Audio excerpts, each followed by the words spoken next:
Bette se arregló el cabello frente al espejo y con la sonrisa más encantadora se dirigió hacia el actor Frank Eaton, su compañero en la película Dangerous. ¿Por qué no coquetear con su compañero de rodaje? Oh, prepárate, John Crawford, Bette Davis va a mostrarte lo que es un verdadero coqueteo. Bette logró captar la atención del apuesto Franchot y se hicieron cercanos. John Crawford nunca se lo perdonó y se vengó. Pronto se casó con Tom, mientras que Bette recibió un Oscar por su papel en esa película. Dicen que este incidente fue el inicio de la famosa rivalidad entre las actrices. Hollywood era demasiado pequeño para dos estrellas. La afilada lengua de Bette Davis superaba a la de Crawford en cuanto a comentarios mordaces. En una ocasión, Davis dijo, ¿por qué interpreto a mujeres malas tan a menudo? Porque no soy mala. Quizás por eso John Crawford es tan convincente en el papel de una dama. La respuesta de Joan no se hizo esperar, pobrecita Bette. Parece que en su vida no ha tenido ni un solo día feliz ni una sola noche feliz. Si Crawford era considerada una belleza clásica, la apariencia de Bette era para gustos más particulares, párpados pesados, barbilla afilada, ojos grandes. Pero su carácter, plasticidad y temperamento eran impresionantes. Las actrices jóvenes le temían, con una sola palabra, podía cambiar completamente la atmósfera. Algunas jóvenes estrellas de Hollywood me recuerdan a la vieja casa de campo de mi abuela, todo está bellamente decorado en el frente, grandes columpios en la parte trasera y nada en el ático, decía Bette Davis sobre las actrices jóvenes. Incluso Marilyn Monroe se ponía nerviosa al ver a Bette. El nombre real de Bette era Ruth Elizabeth Davis. Nació el 5 de abril de 1908 en Lowell, Massachusetts, en una familia compuesta por el abogado Harlow Morrall y la ama de casa Ruth Davis. A la edad de 5 años, la niña anunció a su familia: «Me llamo Bette. No responderé a ningún otro nombre. Nada de Lizzie, Betsy, recuérdenlo». Cuando Bette tenía 7 años, sus padres se divorciaron y ella, junto a su madre y su hermana, se mudaron a Nueva York.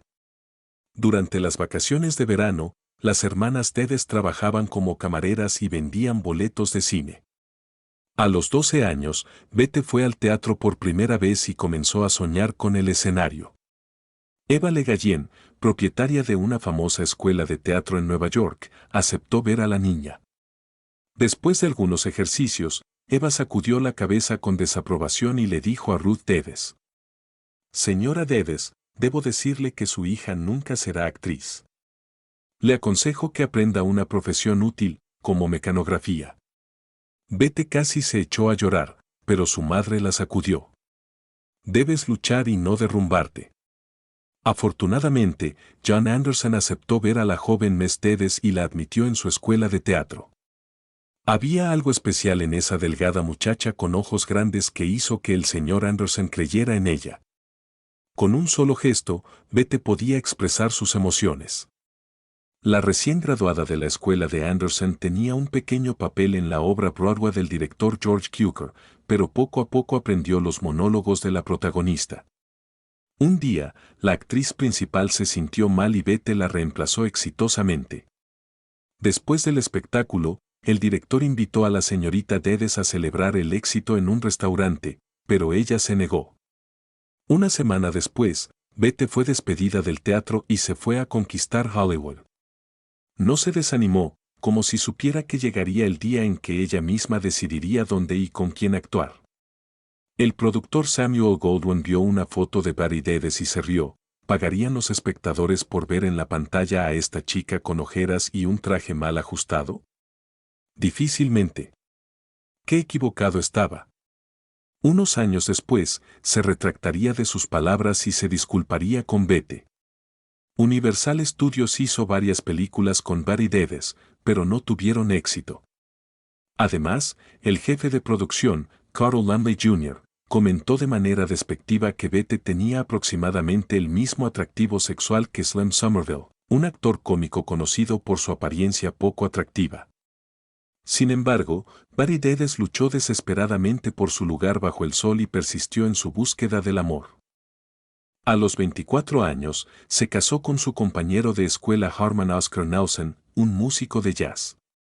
Al mismo tiempo, tuvo un golpe de suerte, consiguió el papel principal femenino en la película The Man Who Played God.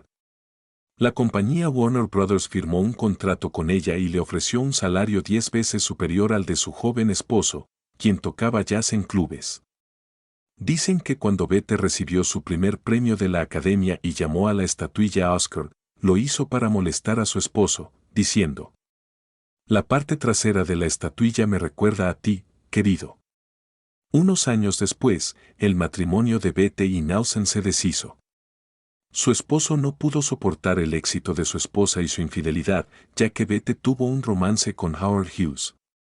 Dedes trabajaba incansablemente, se levantaba temprano, iba al estudio, se maquillaba, ensayaba, filmaba, y luego regresaba a casa para caer rendida en la cama y empezar de nuevo al día siguiente. Comenzando con pequeños roles, con el tiempo Bette se convirtió en la actriz mejor pagada de América, la primera dama del cine estadounidense. Creó personajes fuertes y dominantes. Muchas actrices temían interpretar personajes poco atractivos y rechazaban esos roles, pero Dedes no tenía miedo de parecer poco atractiva e incluso repulsiva, y veía esto como una oportunidad para demostrar su rango actoral. Para el papel de la reina Isabel, Bette se afeitó las cejas y se cortó el cabello al rape. Estaba dispuesta a sacrificar incluso su felicidad personal por un buen papel.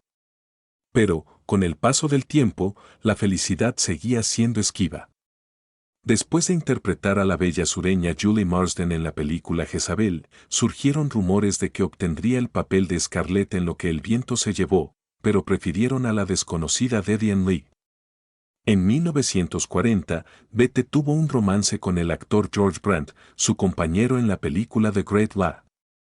Brent le propuso matrimonio, pero ella rechazó la propuesta porque se había enamorado de Arthur Farnsworth, un gerente de hoteles. Bette y Arthur Farnsworth se casaron en diciembre de 1940.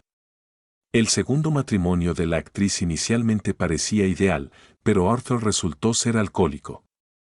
Bette también comenzó a beber whisky, y las peleas sacudieron su hogar.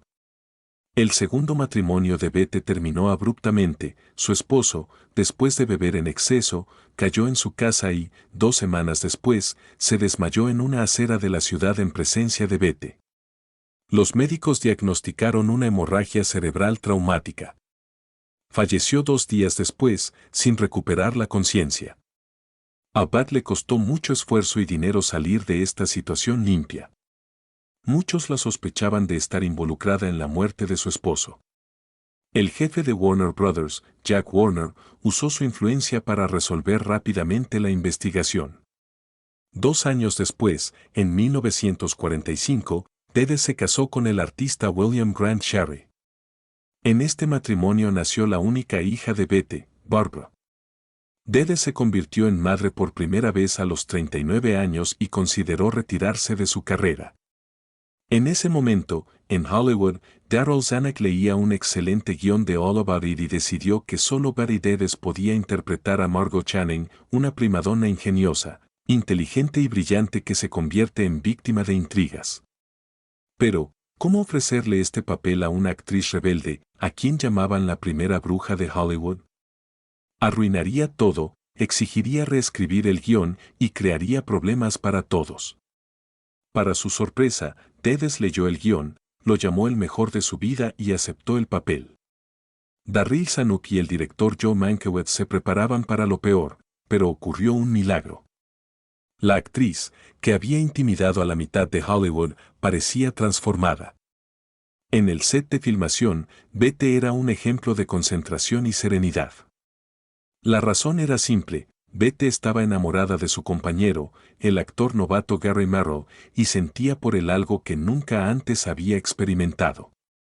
En 1950, Bette interpretó brillantemente a una estrella de Broadway en la película All About Eve, lo que le valió otra nominación al Oscar y el premio a la mejor actriz en el Festival de Cine de Cannes.